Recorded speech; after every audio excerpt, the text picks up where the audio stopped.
prosa es un poquito difícil de leer y esa lectura que les mandé es la más, como la más sencilla de él. Si ustedes quieren darse más la vida con prosa, vea, acá, y amargarse la vida con él, vea. Todo el tema de obligaciones está en estos tres tomos de Inés. Es unos libros sumamente densos de leer y de entender. Pero pues tranquilo, Galindo, que igual, o sea, creo, pues, o no sé si lo que les pregunté fue muy poco, muy apartado de eso, pero creo que traté de preguntar más suave posible frente a eso. Por lo menos les pregunté unas cosas de que quién puede pedir la nulidad, todo eso, eso estaba textualmente en la lectura, no solo la de Inestrosa, sino en la otra que les había mandado. En ese caso, sin embargo, tranquilo, que ese tema es el que vamos a refugiar el día de hoy y la próxima clase de la próxima semana. Entonces ahí no hay problema en ese caso. Pero listo. Entonces, no sé si haya alguna pregunta adicional. Si no, pues arrancamos en este caso. Arrancamos entonces, listo. Si llega a haber alguna duda, no duden en preguntarme o escribirme y volvemos y repetimos lo que estamos diciendo. Ya la clase la estoy grabando en ese evento. Listo. Bueno, pues seguimos hablando del negocio jurídico y dentro de todo el tema del negocio jurídico, pues ahorita pasamos a hablar de lo que es la, la ineficacia del negocio jurídico. Yo creo que independiente de eso, Galindo y demás alumnos, de lo denso de las lecturas y todo, creo que hay unas ideas muy puntuales y muy claras ahí, que son las que vamos a retomar hoy, y son las siguientes. Primero, ¿qué es algo que es ineficaz? Cuando hablamos de que algo es ineficaz, nos estamos refiriendo, suena muy obvio, pero toca decirlo así, es algo que no produce efectos, algo que tiene una anomalía y digamos que no sirve en ese caso. Voy a poner un ejemplo, un símil para darme a entender y llegamos al punto. Por lo menos un celular. Si yo tengo un celular y el celular tiene algo que lo afecta, pues está afectada su eficacia, su utilidad en ese evento. Entonces, ¿para qué sirve un celular? Para llamar. Entonces, no me sirve para llamar. Entonces, ahí su eficacia estaría afectada. El celular no prende, su eficacia estaría afectada. El celular prende, sirve para llamar, pero la cámara está dañada, estaría afectada su ineficacia. Eh, y así podríamos seguir viendo defectos como tal. Entonces, esos defectos son los defectos que afectan la funcionalidad del celular. Y en el negocio jurídico pasa exactamente lo mismo. Y es que en el negocio jurídico tenemos que el negocio jurídico debe cumplir una finalidad, debe cumplir un objetivo, pero ese objetivo, esa finalidad puede verse afectada. Y puede verse afectada porque hay algo que afecta la funcionalidad del negocio. Hay algo que permite que el negocio no funcione de forma adecuada y por consiguiente que no produzca efectos. Los efectos del negocio jurídico, ¿cuáles son? Son miles, dependiendo de cada negocio jurídico en particular, pero puede que ese efecto no se produzca. ¿Cuál es el efecto que se busca con una compraventa? El efecto que se busca con la compraventa es que la propiedad de un bien pase de una persona a otra. Entonces, ese efecto se puede ver afectado si el negocio es ineficaz. Entonces, la ineficacia, cuando hablamos de la ineficacia, partimos de la base de que estamos hablando que el negocio jurídico no produce sus efectos. Y no los produce porque hay una falla en el negocio. Especialmente hay una falla en la formación del negocio. Sí, diríamos, para seguir con el ejemplo del celular, que es un símil que no tiene nada que ver, pero para que me entiendan. Diríamos que es un defecto de fábrica en el celular el que no le permite funcionar. Digamos que acá la ineficacia también es un defecto de fábrica en el negocio jurídico. Y ese defecto de fábrica lo que hace es que el negocio jurídico no funcione. Y si el negocio jurídico no funciona, pues no produce efectos. Recuerden que cuando estoy hablando de negocio jurídico, estoy hablando de negocio jurídico en sentido amplio, no solamente de contratos, sino de cualquier negocio jurídico en particular, en ese caso. En ese punto es claro la generalidad de la ineficacia o no me hago entender. Ahí.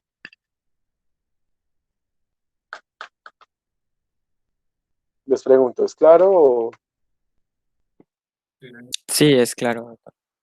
Ok, entonces simplemente partimos de la base de que tenemos un negocio jurídico, algo que no funciona, no produce efectos en ese evento. Listo. Esa categoría de la ineficacia del negocio jurídico es una categoría genérica, lo cual quiere decir que la ineficacia puede darse por diferentes especies. O sea, el género es la ineficacia y dentro de ese género de ineficacia hay varias especies, que son las que vamos a empezar a explicar, que son la inexistencia, la inoponibilidad, la ineficacia de pleno derecho, la nulidad, y hay quienes incluyen también otras como la resolución del contrato y como lo es la simulación del contrato. Pero pues vayámonos una a una en ese caso.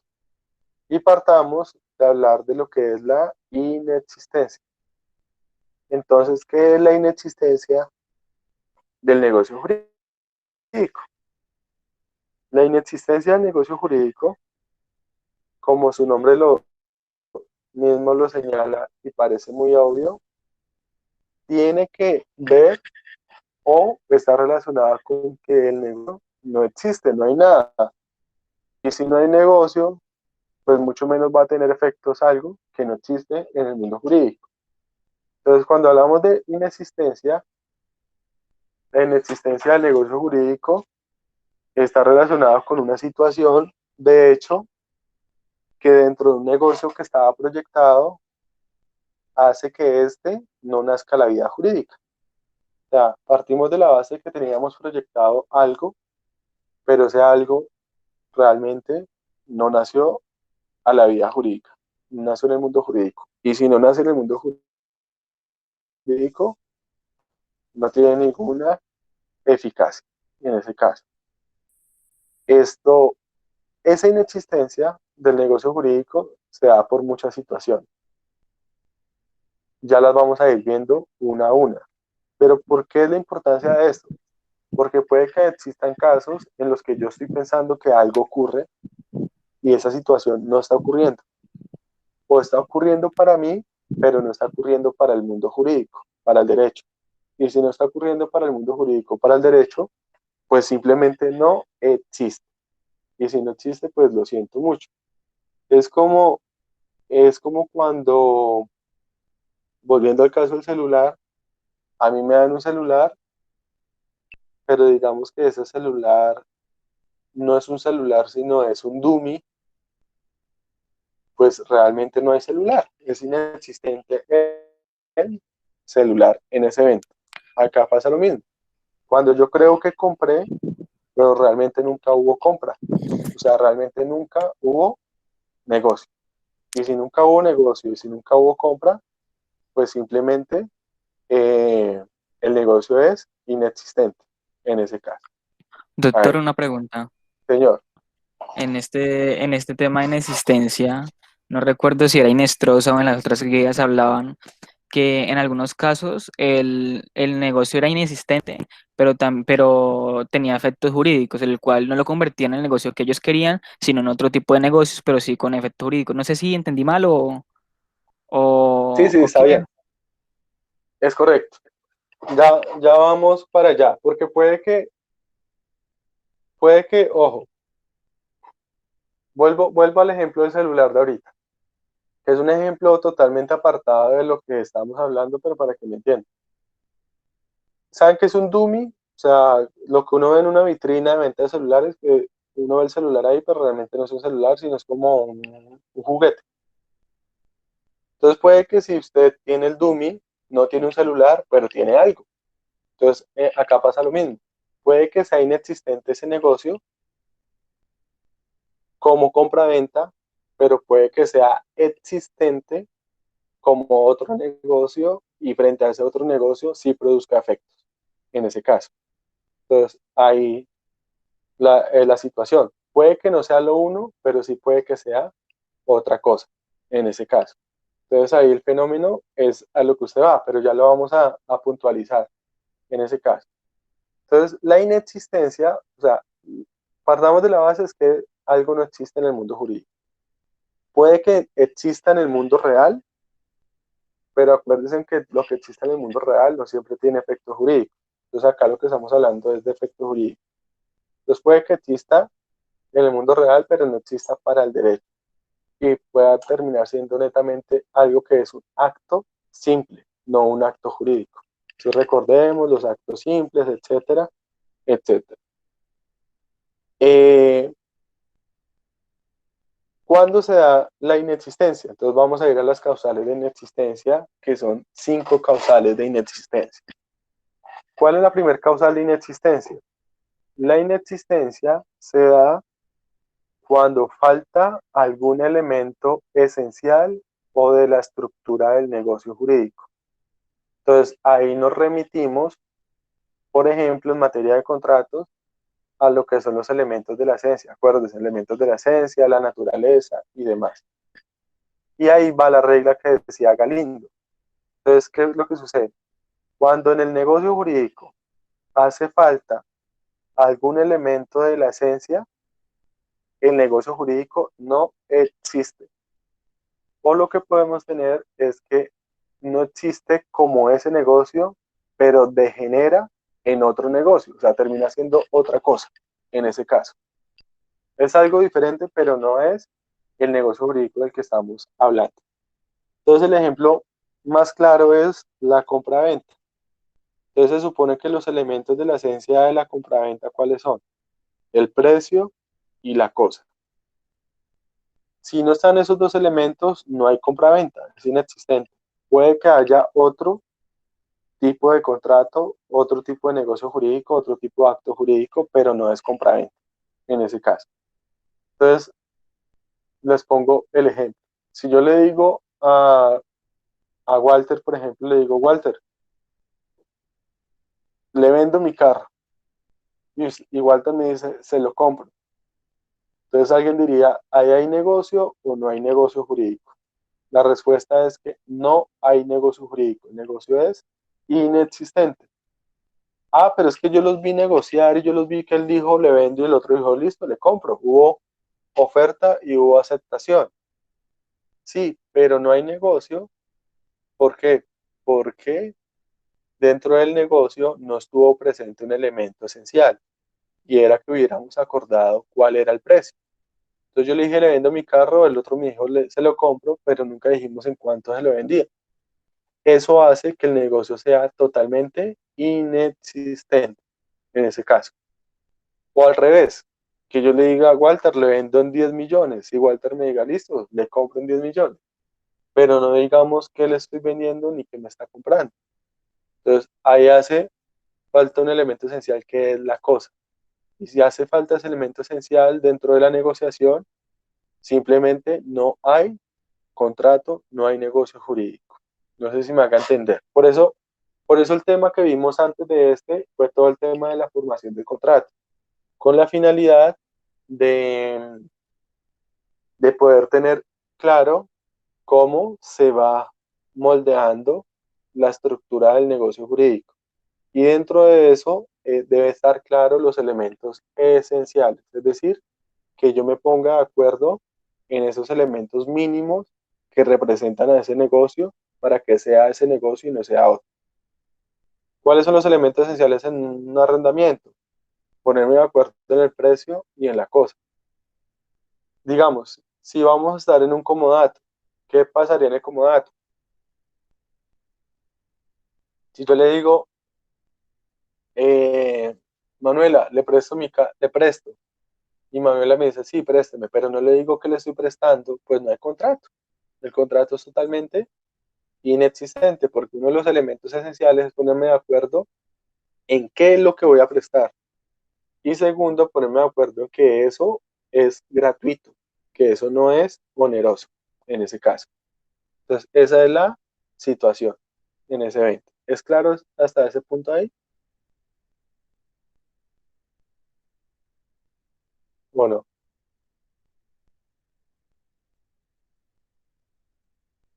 Sí, sí, ¿es señor. claro? Listo. Dos, segunda causal de segunda causal. La segunda causal va relacionada o es inexistente el negocio jurídico cuando no hay aceptación de la oferta, en ese caso. ¿Qué quiere decir que no haya aceptación de la oferta? Pues de que yo no perfeccioné el contrato. Eso es como un paso a paso para que me vayan entendiendo. Entonces, ¿qué puede pasar? Puede pasar que yo sí mencione los elementos esenciales del negocio. O sea, que yo sí tenga claridad y le diga los elementos esenciales. O sea, vamos con el mismo ejemplo que hemos venido llevando. Entonces yo le digo a Walter, Walter, le vendo mi carro y se lo vendo en 10 millones de pesos. Entonces Walter guarda silencio, no dice absolutamente nada. En ese caso, no estamos en la primer causal porque yo sí dije cuáles eran los elementos esenciales, pero estamos en la segunda causal porque pese a que lo dije, Walter no aceptó, no manifestó su aceptación. Y si no manifestó su aceptación, nunca hubo contrato. Voy a poner un ejemplo un poco más tonto, pero que a veces suele pasar. Digamos que estamos en clase y en clase yo le digo a un compañero, a Manuel, entonces le digo, Manuel, me haces un favor, me lleva, como usted tiene carro, me lleva a mi casa y yo le pago lo que vale la carrera, 5.000 pesos.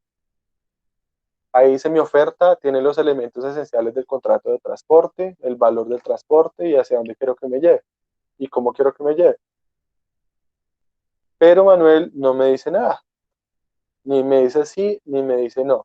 Y cuando acabamos la clase, yo veo que Manuel se va solo, no me lleva, y yo le reclamo a Manuel que me incumplió. Entonces Manuel simplemente que me va a decir, yo no le he incumplido nada porque acá no hay ningún contrato. Acá el negocio jurídico es inexistente. ¿Y por qué es inexistente? Porque pues nunca hubo aceptación de su oferta. Es decir, nunca se perfeccionó la celebración del negocio jurídico en ese caso. ¿Es claro?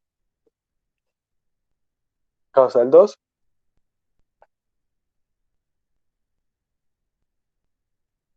Me pregunta Ana, profe, qué pena, ¿me puede repetir la segunda causal? Listo. La segunda causal es cuando no hay perfeccionamiento del negocio porque no hay aceptación de la oferta, Dana. Entonces, simplemente como yo no acepté la oferta del negocio, pues no se perfeccionó, no hubo ese acuerdo de voluntades, el negocio es totalmente inexistente en ese caso. Pero es clara la segunda causal.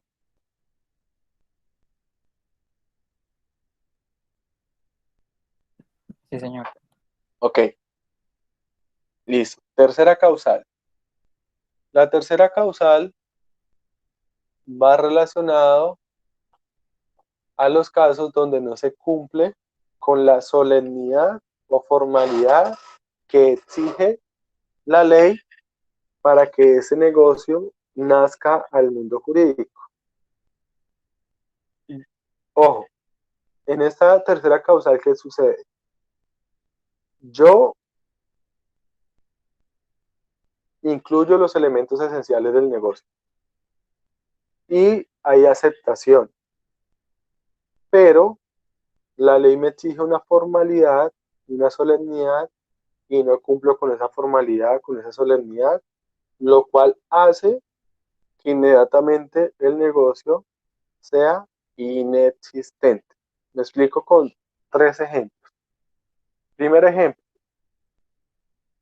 coronavirus, estoy en mi casa y por este tema, entonces yo les digo a mis familiares, vea, si yo me muero, a usted le va a dejar el apartamento, a usted le va a dejar la casa, a usted le va a dejar la finca. Hago lo que se podría denominar un testamento. Incluso saco una hoja y lo dejo escrito. Incluso cojo un correo electrónico y les mando el correo electrónico diciéndole a todos, vean, si yo me llego a morir, esta es mi voluntad. Plan, plan, plan. En ese caso. ¿Qué sucede? Ese testamento, ese negocio jurídico llamado testamento, es plenamente inexistente. ¿Y por qué es inexistente? Porque la ley exige que el testamento se haga de otra manera y exige que sea por escritura pública, que sea ante testigos, etcétera, etcétera, que eso ya se lo manejan en sucesiones. Entonces, simplemente por no cumplir con esas solemnidades y formalidades, ese testamento es inexistente. Entonces, yo cojo y les digo en mi vida, vea, yo voy a dejarle la mitad de mis bienes, que es de libre disposición, a mi hija uno. Y la otra mitad, pues lo voy a repartir entre mis 3 hijos. Me muero y mi hija uno toda contenta, cree que la mitad de ella, más la legítima rigurosa, es para ella, pero lo siento mucho, realmente nunca hubo testamento, es inexistente. Entonces, ¿cómo se hace la sucesión? A través de las reglas de la sucesión intestada. Y en ese caso se iría a repartir todo por partes iguales, en ese caso en particular. Ejemplo 2, una compraventa de un bien inmueble. Entonces, yo le digo a Walter, Walter, le compro su casa y se la compro en tantos millones de pesos. Les dan los elementos esenciales. Y Walter me dice, acepto. O sea, que no hay causal uno ni causal 2. Pero la ley exige que para que se perfeccione ese negocio jurídico llamado compraventa de bien inmueble, toca elevarlo a escritura pública. Lo cual quiere decir que por más que hayan estado presentes los elementos esenciales, que los hayamos manifestado, y por más que haya aceptación, por el hecho de que no conste este contrato en escritura pública, hace que el contrato sea totalmente inexistente. O sea, no hay nada, no hay absolutamente nada. Tercer ejemplo, el matrimonio. Entonces, el matrimonio es discutible si es un contrato o no, pero no hay discusión alguna en que es un negocio jurídico. Entonces, digamos que el matrimonio, yo me voy de vacaciones con mi novia, me voy para la playa y en la playa pago por una ceremonia privada en la que un anciano de allá de la playa coge y nos casa. Entonces hacemos toda la ceremonia, llamo a mis familiares, mis amigos, el viejito coge y nos dice que si quiero ser el esposo, que si acepto, que tal, todo. En ese evento, por más que sucedió todo eso, el contrato o el matrimonio sería totalmente inexistente. Ah, pero es que, ¿cómo va a ser inexistente si usted dijo que sí, el otro dijo que sí, hubo pleno acuerdo, todo estaba claro en que se querían era casar, los elementos esenciales estaban? Pues es inexistente porque la ley exige que para que haya matrimonio, en ese caso, lo que tiene que hacerse es a través de una autoridad competente. Es decir, que quien los puede casar es un juez, quien los puede casar es un notario, quien los puede casar es un párroco. Por lo tanto, si el que los casó fue otra persona sin autoridad para hacerlo, sin legitimación para ello, el matrimonio es totalmente inexistente. O sea, no hay nada, no hay nada. Tan así que al otro día yo le digo, suena odioso lo que va a decir, pero le digo a mi aparente esposa, le digo, ¿sabe qué? Chao. Y no hay problema porque no somos absolutamente nada. Es inexistente el negocio. ¿Qué puede pasar? Y de pronto con lo que preguntaba hace un rato Galindo, no sea matrimonio porque no está la solemnidad, pero puede que sea unión macho. O sea, puede que en algunos eventos sea inexistente un negocio, pero sea existente otro tipo de negocio jurídico como tal. No sé si es claro o hay alguna duda respecto a esa tercer causal en ese evento.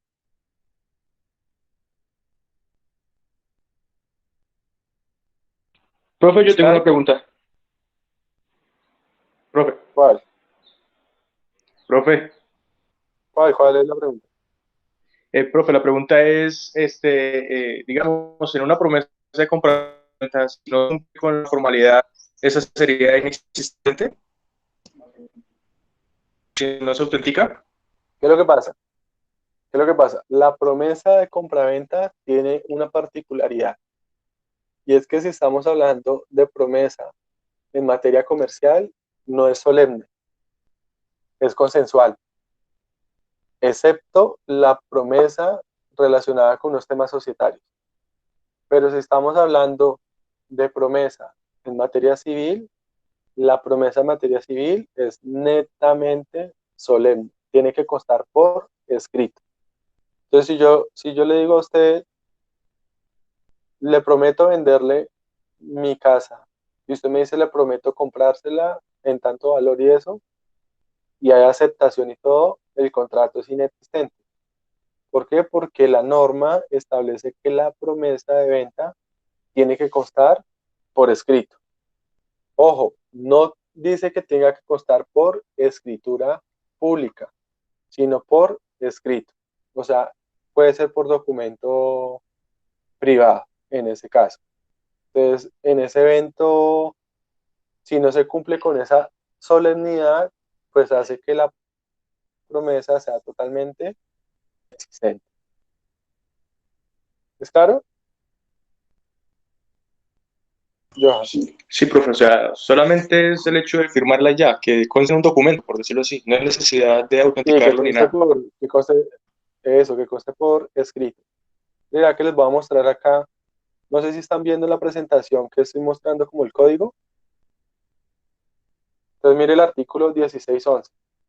El artículo 1611 del Código Civil dice, la promesa de celebrar un contrato no produce obligación alguna, salvo que concurran las siguientes circunstancias. O sea, no produce efectos, es inexistente. Uno, que la promesa conste por escrito. Es decir, que el requisito de solemnidad que tiene la promesa es que conste por escrito, no por escritura pública, sino por escrito.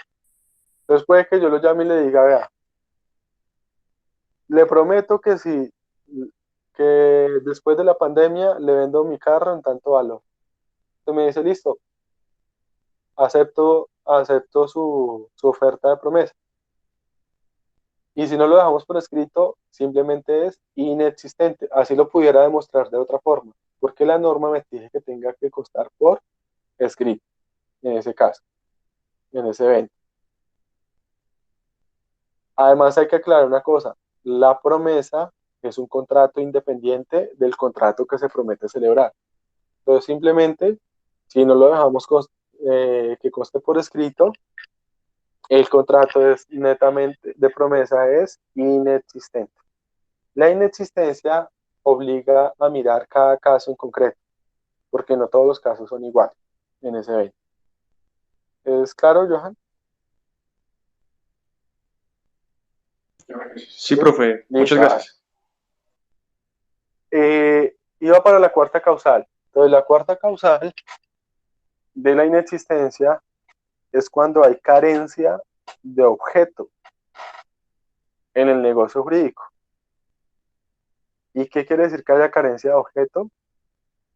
Que el negocio recaiga sobre un objeto inexistente. Entonces, si es inexistente el objeto, es inexistente el negocio jurídico. Entonces, por ejemplo, que yo le diga a usted que le vendo, digamos que yo le estoy diciendo a usted que le vendo en ese momento la cura del coronavirus. Es algo que es totalmente inexistente. Y pues si es inexistente eso, es inexistente el negocio jurídico. ¿Qué sucede? Eso lo vamos a ver en la próxima clase. Que esa situación también puede llevar a nulidad. O hay una pequeña confusión en que eso pueda llevar a nulidad, porque cuando yo tengo un objeto que es inexistente, podríamos entrar en el campo de lo que es un objeto ilícito, pero ese punto lo vamos a tocar allá. Lo cierto es que si yo hago un negocio sobre algo inexistente, pues eso no tiene eficacia, no, no tiene ninguna razón de ser. Entonces, no tiene aplicación útil, no tiene aplicación válida en ese caso, porque el objeto es inexistente. Entonces habría carencia de objeto en ese caso. ¿Es claro ese? Esa es más sencilla y más cortica de explicar, pero es eso. Si yo estoy negociando sobre algo que no existe, pues por consiguiente, el negocio también es inexistente. Estoy es, como quien diría por ahí, estoy es gastando pólvora en gallinazo. Estoy perdiendo el tiempo en ese evento. Quinta causal de inexistencia. Ojo, las causales no tienen que ser acumulativas. Con cualquier causal que esté presente, ya el negocio es inexistente. La quinta causal tiene que ver con los negocios jurídicos, especialmente con los contratos reales, en ese caso. Acuérdense de la división de los contratos reales. Acuérdense que hay contratos consensuales, solemnes y reales. Y cada negocio se perfecciona de una forma diferente. Ahí hago una aclaración para explicar el tema, aunque ya lo habíamos mencionado, pero vuelvo y lo explico.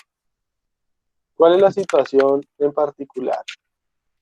Se supone no, el negocio jurídico y especialmente el contrato tiene tres fases o tres momentos en ese caso. Esas tres fases son la fase precontractual, la fase contractual y la fase postcontractual. Antes del contrato, durante el contrato y después del contrato.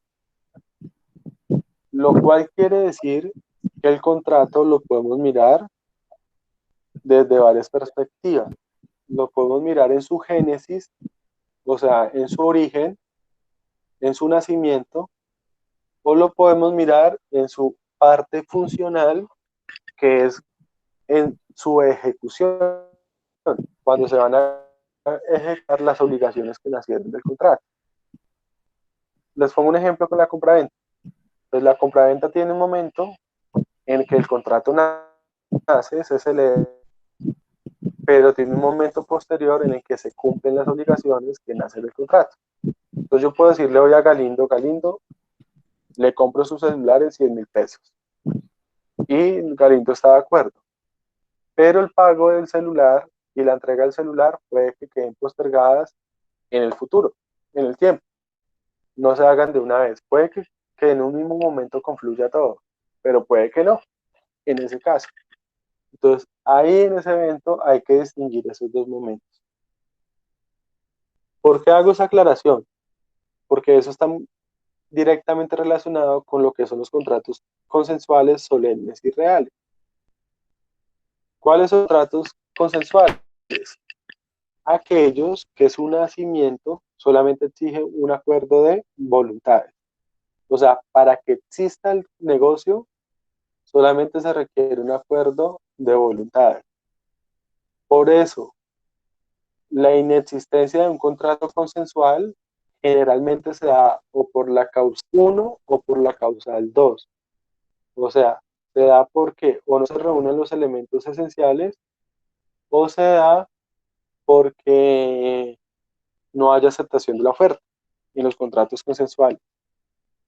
En los contratos solemnes, generalmente la inexistencia se da por la causal 3, y es que no se reúna la solemnidad que exige para que se forme el contrato. En cambio, en los contratos reales, por lo general, la inexistencia se da por la causal quinta, que es la que estoy mencionando. Ojo, no quiere otra causal, sino que por lo general se da por la causal quinta. ¿Qué quiere decir esto? Que los contratos reales generalmente son inexistentes por la causal quinta, que creo que no la he mencionado. ¿Cuál es la causal quinta? Y es que el contrato es inexistente cuando estamos en el campo de un contrato real y no hay entrega de la cosa. ¿Por qué digo eso?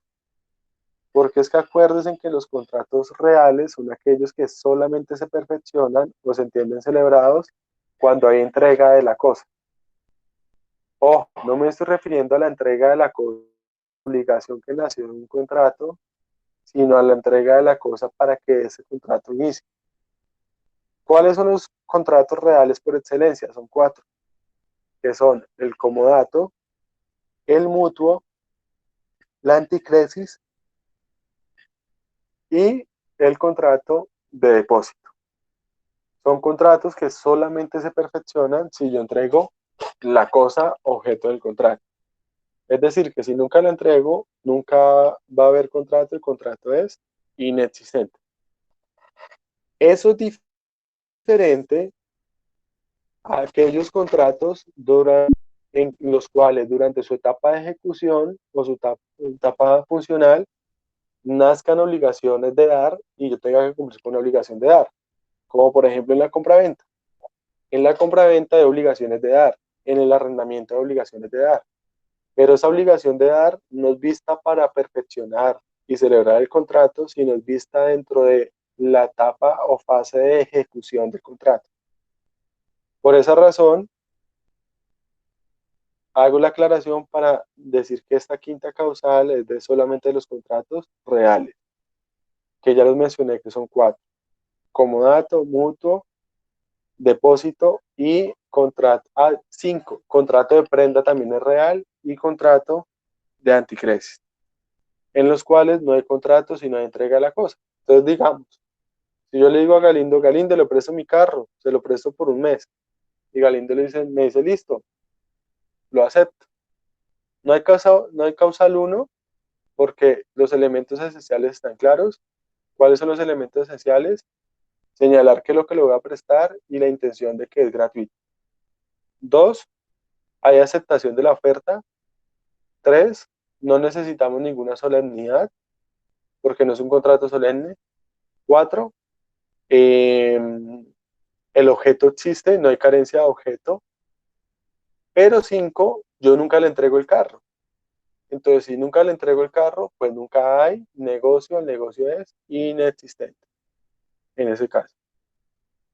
El contrato de anticresis, ¿qué es, Manuela? El contrato de anticresis es un contrato. Menciono en qué consisten los 5 contratos que acabé de mencionar, para tener mayor claridad. Comodato. El comodato es un contrato de préstamo de uso. Yo le presto algo para que usted lo utilice y luego me lo devuelva. Mutuo.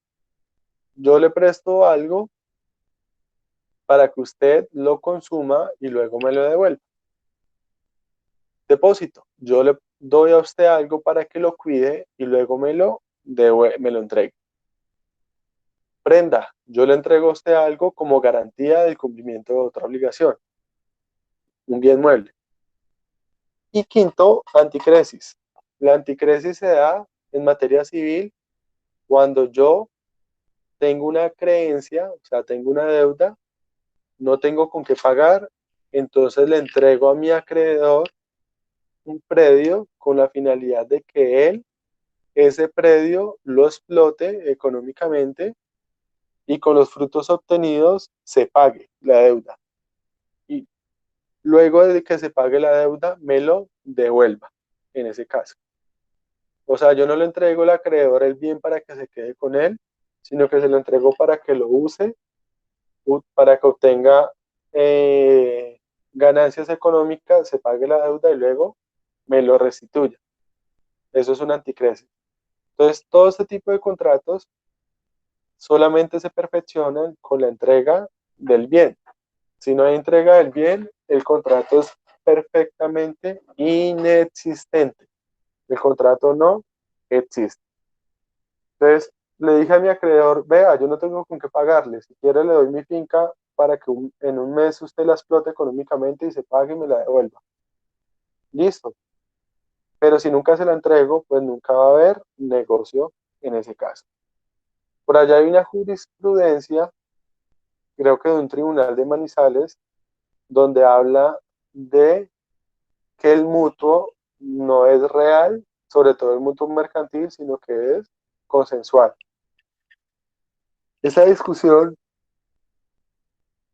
perdón, esa discusión nace de una situación en particular y es de un caso de una señora que gestiona un crédito, el banco le da una carta diciéndole que le va a otorgar el crédito, que ella reúne todas las condiciones y ella va para comprar una casa y luego cuando ella busca la casa y tiene que pagar, el banco le dice que ya no le va a prestar el dinero. Entonces ella demanda al banco y el banco dice, qué pena, pero es que acá nunca hubo contrato, porque el contrato es un contrato real, este contrato de mutuo, y nunca hubo entrega del dinero, entonces no hay contrato. Entonces ahí se genera la discusión de si sí debería haber contrato o no. Y eso me lleva a hacer una aclaración.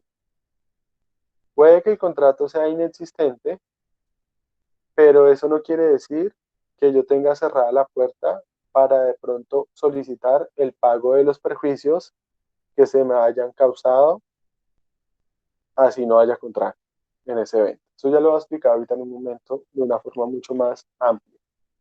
¿Es claro? ¿Es claro lo que acabo de explicar o no? Sí, señor. Sí, profe. Ok. Manuela, que me estaba preguntando lo del anticrédito. Ok, listo. ¿Cuál es la problemática en todo esto? Me adelanto un poco. Que el negocio, eso es un poco malévolo, digámoslo de esa forma. Pero que cuando nosotros queremos atacar al negocio, y especialmente yo ataco el negocio es porque no quiero cumplir, pues tengo que mirar si de pronto alguna anomalía que tuvo el negocio me da lugar a la inexistencia. Porque si me da lugar a la inexistencia y no hay negocio, ni siquiera nacen obligaciones de carácter natural, o sea, no hay absolutamente nada. Y eso, pues me va a beneficiar en ese caso, en ese punto. Listo. La inexistencia tiene unas características. Primera característica que tiene la inexistencia. La inexistencia afecta la totalidad del negocio jurídico. O sea, no hay inexistencias parciales. La inexistencia es de carácter total. Es decir, no hay nada, pero no es que si hay alguna cosa y no hay otra. O sea, la inexistencia ataca y afecta la eficacia de todo el negocio porque recae sobre todo el negocio en particular, en ese caso.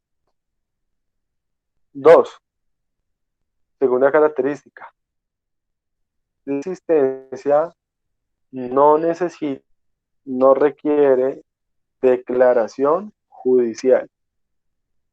¿Qué quiere decir eso?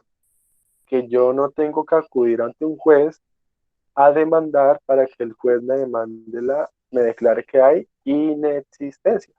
En ese caso, no es necesario, simplemente no hay nada.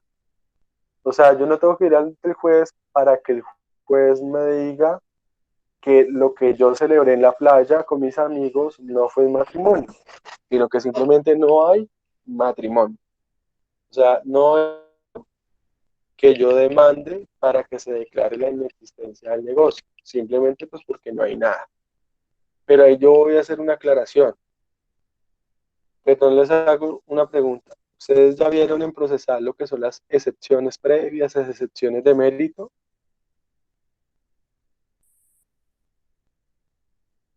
¿Sí? Ok, listo. Entonces, ¿qué sucede? En la práctica no es usual que se demande la inexistencia de un negocio en ese evento, porque simplemente pues no hay nada. No obstante, no existe prohibición de que yo lo haga, de que yo pida la inexistencia, pero pues realmente estoy haciendo algo que es innecesario.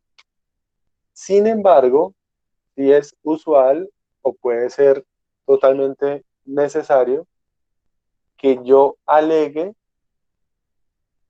la inexistencia no en una demanda, sino en una contestación de demanda. Es decir, que yo alegue la inexistencia como medio de defensa. Es decir, que es que yo no alego la inexistencia por vía de acción, o sea, demandando, pero sí la alego por vía de excepción, o sea, defendiéndome como tal. ¿Me explico? Sería el supuesto en el que, por ejemplo, digamos, Carlos Mario me demande diciendo que yo le debo una suma de dinero y que le debo una suma de dinero por una obligación nacida en un contrato. Y yo le formule una excepción de mérito diciendo que el contrato es totalmente inexistente. ¿Por qué hago eso? Porque si yo logro demostrar que el contrato es totalmente inexistente, por consiguiente, ¿qué haría? Tumbar la existencia de la obligación. Si no hay contrato, no hay obligación nacida del contrato, en ese caso. Entonces, ¿qué podría pasar? Que yo hago un negocio con Carlos en el sentido de que le compro un caballo, eh, perdón, no, que yo hago un negocio con Carlos en el sentido de que le compro una casa, no cumplo la formalidad en ese evento de lo de la escritura pública, entonces el contrato es inexistente, pero Carlos me demanda pidiéndome que le pague el valor de la casa. ¿Y por qué me demanda? Porque efectivamente él me entregó la casa y yo no se la había pagado. Entonces yo en ese sentido me puedo defender simplemente señalando que ahí no hay ningún contrato. Entonces, por vía de excepción, mediante una excepción de mérito, yo le puedo decir, señor juez, qué pena, es cierto que hicimos algo ahí, pero también es cierto que eso no tiene ninguna eficacia. ¿Por qué? Porque eso conlleva a un negocio totalmente inexistente, lo cual no quiere decir que Carlos en ese sentido vaya a perder. Lo que pasa es que entonces la vía procesal y la vía adecuada no es que él me cobre ese dinero por una vía ejecutiva, sino que la vía adecuada es otra, para que él pueda recuperar su bien en ese caso. ¿Es claro? Ese punto. Ese Sí, punto es profe. muy importante en la práctica, en ese aspecto, porque digamos siempre que a mí me demanden exigiéndome el cumplimiento de la obligación, pueden ocurrir tres situaciones. Una, que yo sea consciente de que la obligación existe y cumpla. Dos, que yo no tenga con qué cumplir. O tres, que realmente la obligación no exista. ¿Por qué? Porque el negocio jurídico tiene afectada su eficacia por alguna de las situaciones que hemos venido hablando. Y si está afectada su eficacia, pues simplemente no hay obligación en ese caso, en ese punto. Listo. ¿Qué otra característica tiene la inexistencia? Ya dijimos que no requiere declaración judicial, ya dijimos que la inexistencia, perdón, ayúdenme a recordar la primera que les dije. Les dije que no Que necesita afecta a la declaración totalidad del judicial. negocio, fue la primera, profe. Ah, listo, que es total y no es parcial. Es para no repetirla en ese caso. La otra es que esto, que la inexistencia, eh, que la inexistencia no genera restituciones mutuas. ¿Qué quiere decir eso? Que si se, que como no hay negocio, no hay contraprestaciones que regresar. Me explico con un ejemplo y me explico para que ustedes lo tengan claro. Si no hay negocio y no hay nada, no se generan otros efectos económicos aparte que solucionar, como por ejemplo en el matrimonio. Si no hay matrimonio, pues por consiguiente no va a haber sociedad conyugal en ese evento. Si no hay compra-venta, pues simplemente no hay nada que volver a su estado anterior. Pero eso no es tan cierto, porque ¿qué puede pasar? Puede pasar que pese a que el contrato sea inexistente, alguno cumplió con sus prestaciones. Entonces, en ese caso, pongamos el ejemplo, puede que yo le diga a Galindo, Galindo, le vendo mi apartamento, Galindo me dé el dinero y nunca hagamos la escritura pública, o sea que el contrato es inexistente. Pero Galindo necesita recuperar su dinero. Entonces, en ese caso, Galindo no va a alegar, ahí sí podría de pronto alegar la inexistencia y adicional a eso, que como consecuencia y para evitar un enriquecimiento sin justa causa, se les devuelva el dinero que él pagó en ese caso. Entonces es totalmente posible en ese evento. Otra característica de la inexistencia o un aspecto a mencionar es que el hecho de que yo no necesite declaración judicial para la inexistencia no me cierra la puerta para que yo sí pueda demandar por otros motivos. Y, por ejemplo, para que yo pueda pedir el pago de perjuicio. ¿Qué quiere decir eso? Puede que yo no declare diciendo cúmplame porque no hay contrato, pero yo sí puedo demandar diciéndome indemníceme por alguna situación en particular. Entonces le pongo el ejemplo que les decía ahorita. Una señora solicita un crédito en un banco, el banco le dice, listo, le vamos a dar el crédito, le da una carta de aprobación, pero después se echa para atrás y no le dan el dinero. Y la señora sufre unos perjuicios porque ella había hecho una promesa de compraventa de un apartamento y eh, había pactado una cláusula penal y por no tener el dinero para pagar, incumplió esa promesa, incumplió ese otro contrato y le tocó pagar la cláusula penal. Entonces, ella sí podría demandar al banco, no diciendo que hubo un incumplimiento del banco, sino diciendo que hubo una responsabilidad. Y la responsabilidad, en este caso, será una responsabilidad de carácter precontractual, en ese caso, en ese evento. No sé si me haya hecho entender ahí en ese punto. ¿Sí? ¿O es confuso el tema? ¿Es claro? Sí, sí, Listo, perfecto. Entonces vean que esa es la inexistencia.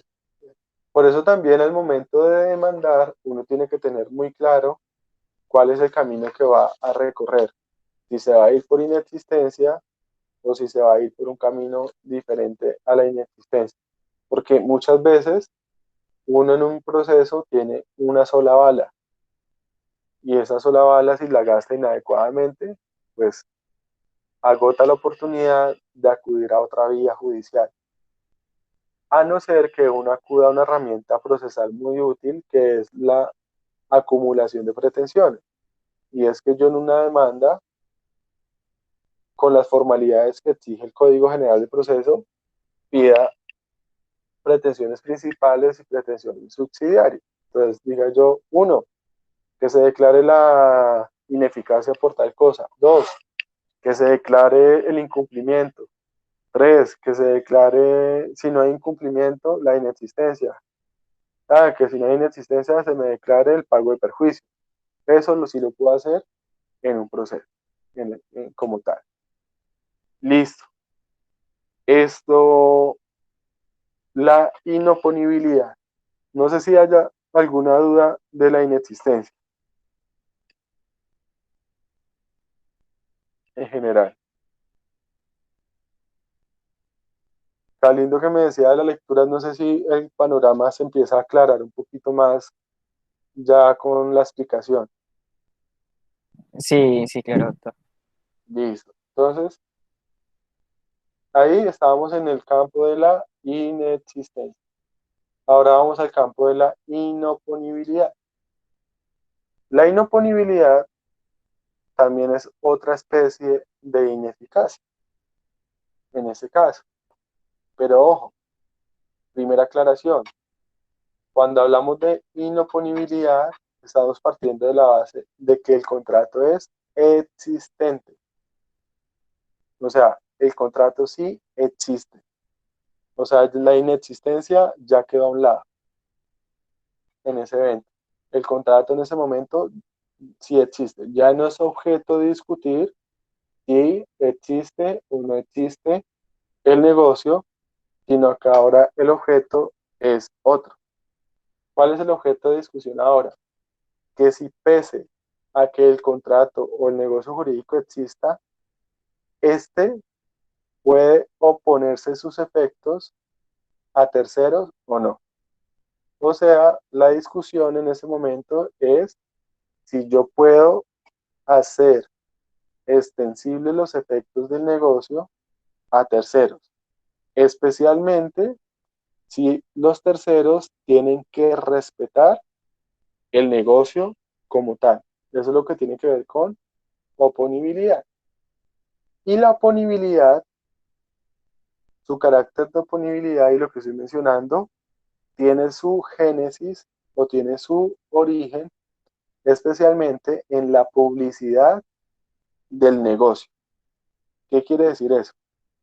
Que cuando yo no hago público un negocio, el negocio produce efectos para los que lo celebran, pero no produce ningún efecto frente a los terceros. ¿Por qué? Pues porque ellos no tenían conocimiento del negocio. Voy a poner varios ejemplos, de pronto un ejemplo algo tonto, pero me sirve para explicar esto. Entonces, primer ejemplo, un ejemplo salido de lo jurídico, pero muy claro para que lo entendamos. Pongamos el ejemplo de que yo tengo una novia. Entonces, digamos, yo soy compañero de ustedes. Eso suele pasar mucho adicionalmente en el caso de ustedes. Digamos que yo soy novio de una compañera de mi salón. Y como novio de la compañera del salón, em, tenemos una relación, pero tenemos una relación, digamos que clandestina. ¿Qué quiere decir eso? Que somos novios, pero nadie lo sabe, solo lo sabemos los dos, nadie más lo sabe. Entonces, eh, digamos que hacemos un paseo o vamos a una fiesta y en la fiesta yo veo que hay otro hombre que está pretendiendo a mi novia. Ese otro hombre incluso puede que sea un amigo mío.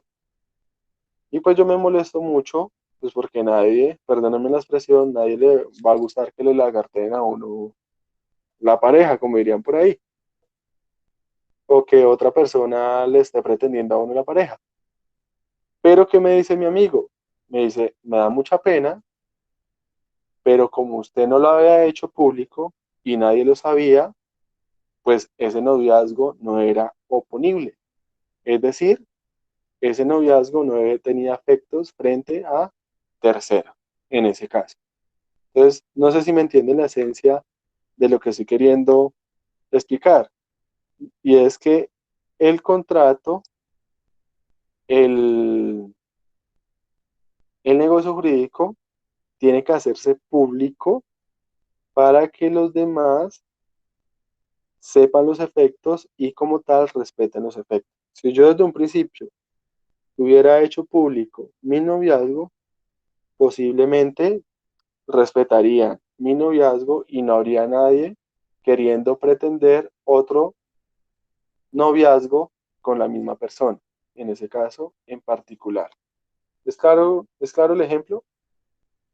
Pese a que es muy salido de lo jurídico, ¿o no? ¿Se durmieron o qué? No, pues sí es claro, doctor. Ok, listo. Entonces, vamos a poner el mismo ejemplo, o no el mismo ejemplo, pero un ejemplo ya con un contenido más, digamos que más serio y más jurídico, pero similar. Entonces, ¿qué sucede? Ojo, digamos que estamos diciendo que las cosas tienen que hacerse públicas. Entonces, acá entra a jugar mucho lo que es la publicidad de los negocios, y la publicidad de los negocios se obtiene especialmente a través del registro público. Para que algo sea público, tiene que registrarse. De lo contrario, no es oponible a terceros, es inoponible. Entonces, la forma de hacerlo público. Entonces, pongamos un ejemplo. Galindo, yo le digo que le compro un apartamento. Entonces, Galindo me vende el apartamento, están los elementos esenciales, todo, hacemos la escritura, todo sin problema, el negocio es plenamente existente. Pero no perfeccionamos la tradición, o sea, no registramos en la Oficina de Instrumentos Públicos la escritura, razón por la cual no se hace público que el nuevo propietario ahora soy yo. ¿Qué pasa? Y perdóneme Galindo que lo mate en el ejemplo. En unos 3 años, Galindo muere y al morirse los herederos llevan a cabo la sucesión y en efecto uno de los herederos queda como asignatario de ese apartamento y queda como propietario registrado. Y viene y me pide que le devuelva el apartamento. Entonces yo le voy a decir, qué pena, pues que el apartamento yo lo compré. Pero ¿qué me va a decir esa persona? Me va a decir, qué pena, pero esa compraventa es una compraventa totalmente inoponible. Existe, pero es inoponible frente a mí, frente a terceros. ¿Por qué? Porque ustedes nunca la hicieron pública. Pero ojo, la publicidad del negocio tiene que hacerse acorde como lo exige la ley. Y la publicidad de la compraventa o de los actos de enajenación de un bien inmueble se hacen públicos solamente mediante el registro como tal. Así la gente lo sepa, pero mientras no esté constando en el registro, nada que hacer. Otro ejemplo, en materia de establecimientos de comercio. Por ejemplo, si yo vendo un establecimiento de comercio, tiene que registrarse en el registro mercantil que hubo esa venta. ¿Para qué? Para que el resto del mundo se entere de esa situación y al estar enterados de esa situación, la respeten de esa manera. Y como tal, esa situación sea ponible a ellos. Si no se da esa publicidad, es totalmente inoponible y como es inoponible, pues no produce efectos. Por eso es una especie de ineficacia. Esa inoponibilidad la vemos definida, por ejemplo, en el artículo 901 del Código de Comercio. Entonces, en el artículo 901 del Código de Comercio, ahí se señala que es inoponible a terceros el negocio jurídico celebrado sin cumplirse con los requisitos de publicidad que la ley exija. Y el 112 es un ejemplo de eso, que dice que mientras no se registre la escritura social, será inoponible a terceros. Esa es la situación. No sé si es claro. La situación de la inoponibilidad. ¿Mm? ¿Es claro o no es claro? Ok, Sí, señor. listo. Vean que no es difícil. Lógico. Esos temas son gigantes. Si uno quisiera profundizar, uno puede durar acá una semana entera hablando solamente de inoponibilidad, solamente de inexistencia, porque tiene mucha cosita. Pero pues la base ya es esta, en ese aspecto. Por eso, como les mostraba ahorita, por eso los libros de Inestrosa son 3 tomos gigantísimos, porque esos temas son bastante extensos. Ok, pasamos a la ineficacia de pleno derecho. La ineficacia de pleno derecho es una especie de ineficacia. O sea, está la ineficacia género, y dentro de la ineficacia género hay varias especies: inexistencia, inoponibilidad, y está también la ineficacia de pleno derecho. Y hay más que vamos a ir viendo. La ineficacia de pleno derecho tiene mucha similitud con la inexistencia, pero al final son 2 fenómenos distintos. Ya vamos a ver. La ineficacia de pleno derecho deriva de la regla que se llama pro non scripta, que aparece ahí en la presentación que estoy mostrando. Entonces, la regla pro non scripta es una regla mediante la cual se habla de que una estipulación contractual se tendrá por no escrita y no producirá ningún efecto. Y eso se hace porque la ley lo tiene preestablecido. La regla pronom scripta nos habla de que la ley tiene establecido que cuando se pacte X cosa, ese pacto se tendrá por no escrito. Lo voy a decir de una forma coloquial, como cuando uno dice: voy a hacer de cuenta que no escuché eso. Voy a hacer de cuenta que eso no pasó. Eso es lo que sucede en este caso. La ley establece que dentro del negocio jurídico se tendrá como que eso no sucedió. Ojo, vean lo curioso. Pese a que está escrito en el contrato, pese a que las partes estuvieron de acuerdo, la ley señala que se tendrá por no escrito, o que se tendrá, o dirá que no produce ningún efecto en ese caso. Lógicamente, las normas que establecen esto son normas de carácter imperativo, es decir, normas de estricto cumplimiento.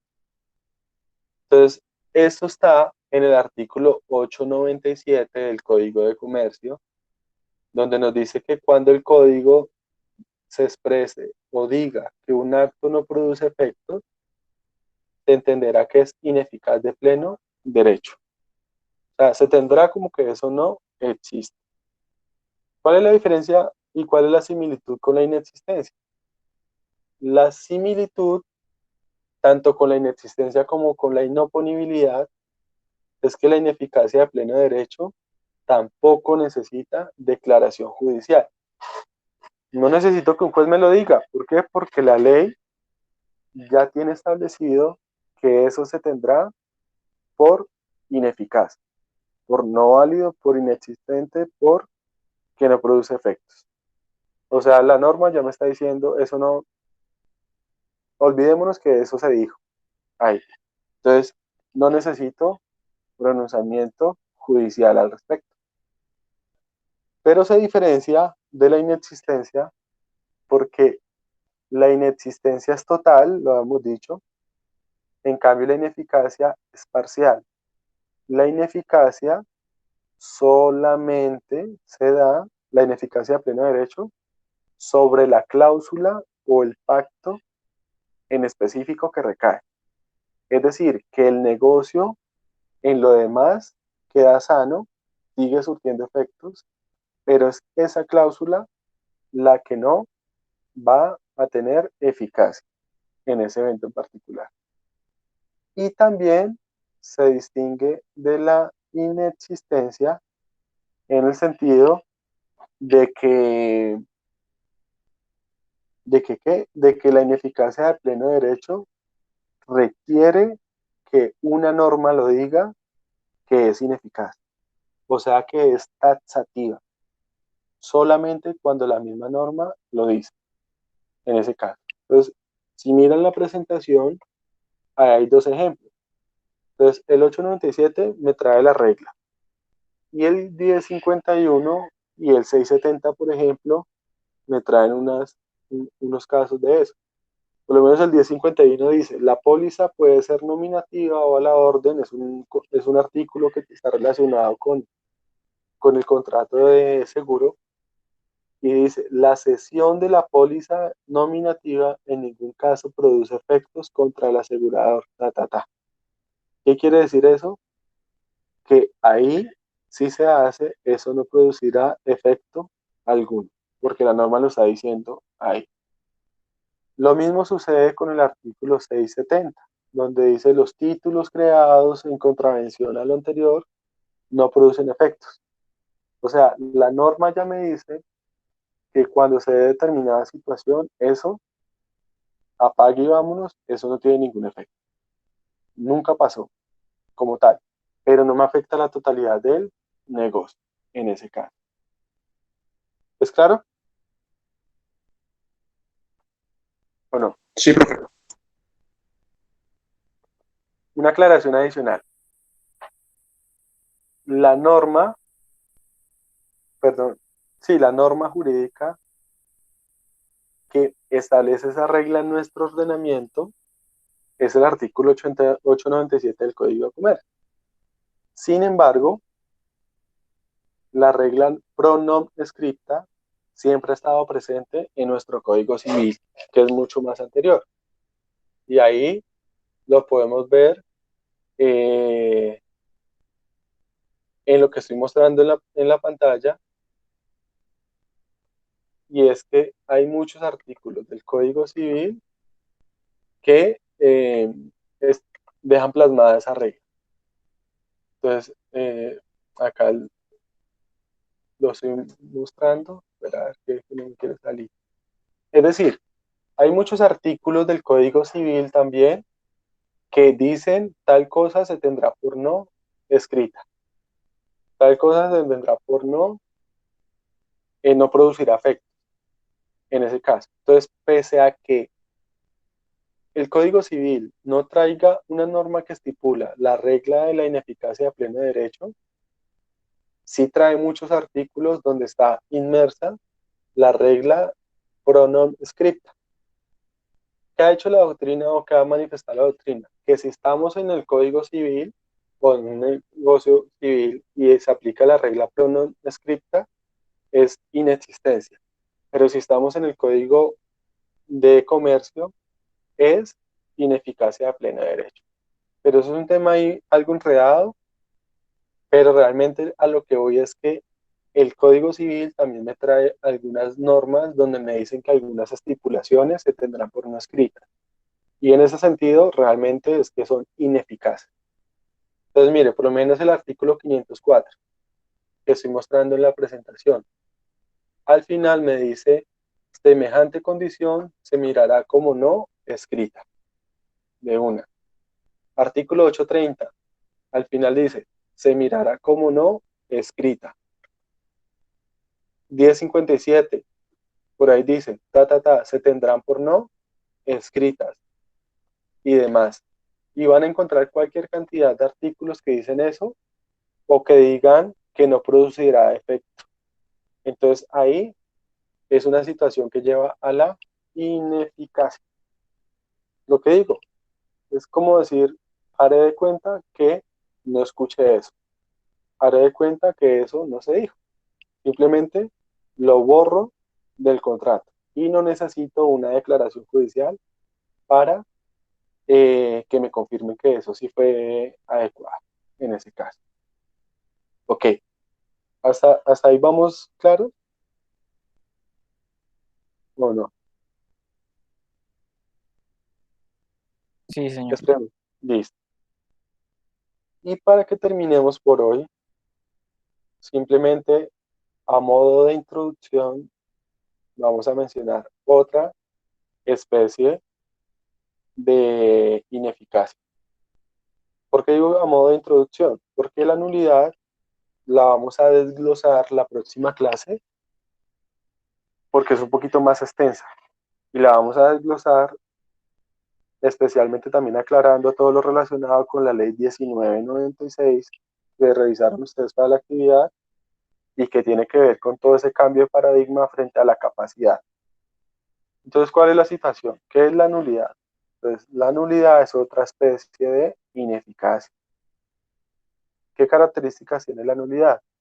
La nulidad tiene unas características muy claras y es que cuando hablamos de nulidad ya estamos partiendo de la base de que el negocio es existente, del que el negocio, es decir, no estamos en el campo ni de la inexistencia ni de la ineficacia de pleno derecho.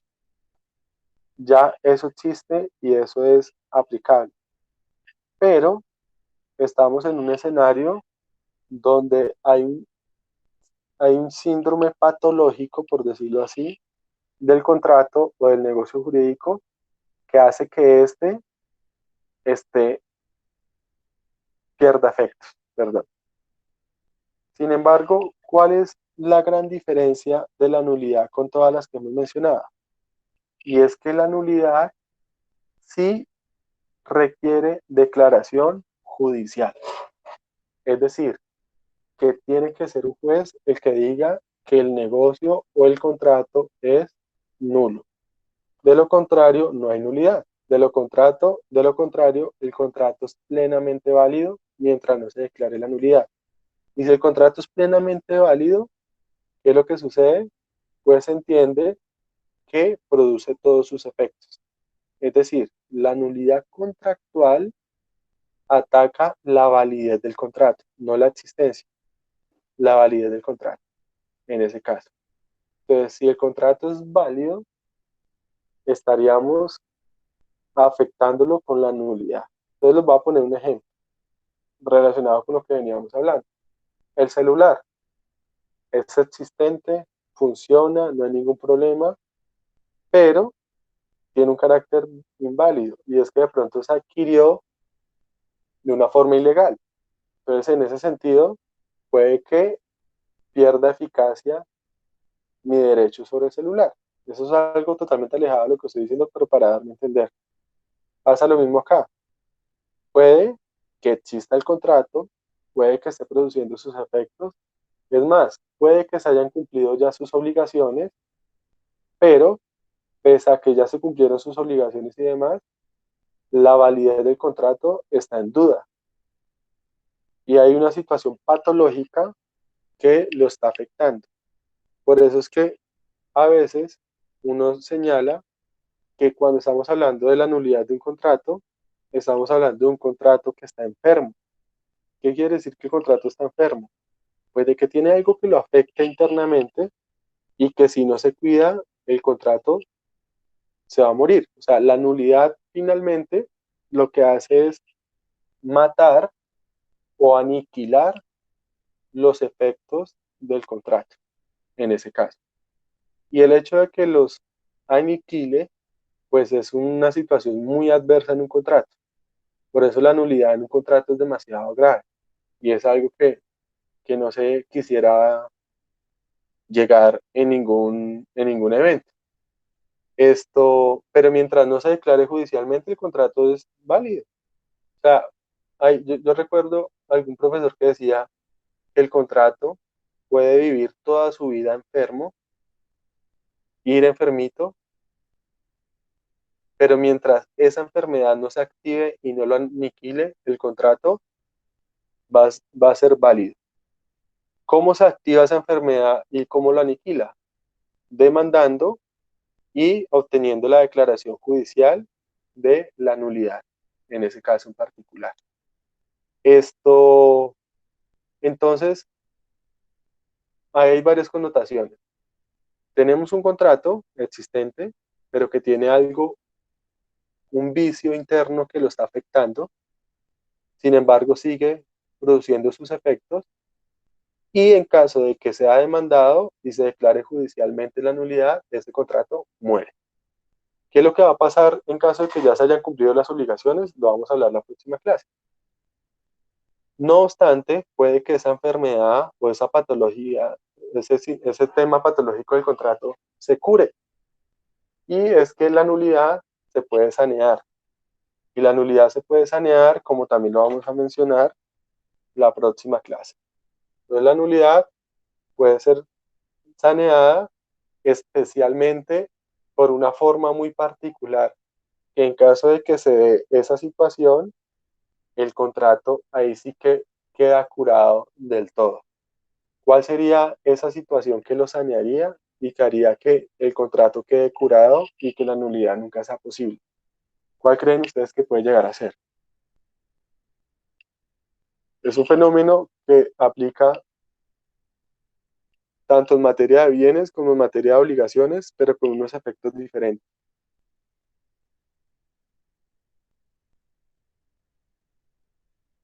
¿Qué creen ustedes? Los que estén ahí atentos. ¿Puede repetir la pregunta, doctor? ¿No la escuché bien? Ok. Les digo que el contrato o el negocio existe, pero tiene una enfermedad de base, algo que lo aqueja, ¿cierto? Entonces, una de dos. O vive enfermo o pasa algo con esa enfermedad. ¿Y qué puede pasar con esa enfermedad? Que mata el contrato o que esa enfermedad se cure. ¿Y esa enfermedad cómo se curaría en el contrato? Saneándose. ¿Y cómo se sanea? Hay varias formas de sanearlo, pero quería cerrar dejando presente una forma de sanearlo que es muy clara.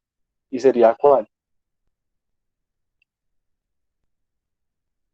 ¿De qué forma no podría alegarse la nulidad? ¿Se aplica la qué? Es un fenómeno que aplica tanto en obligaciones como en bienes, pero de una forma distinta. ¿Mm? Si aplica la prescripción extintiva. ¿Qué quiere decir eso? Que si prescribe la acción de nulidad, implica que el contrato inmediatamente queda totalmente curado en ese caso. ¿Es claro? ¿Es claro? Sí, señor. Listo. Listo.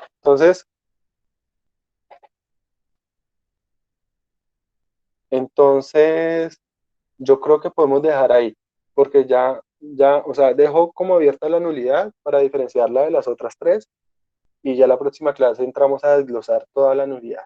¿Listo? Entonces, dos aclaraciones simplemente para acabar. La primera, la actividad semanal de obligaciones la mandaré el día miércoles para ser resuelta entre miércoles a viernes, que ya entre hoy y mañana todos los grupos han visto obligaciones conmigo.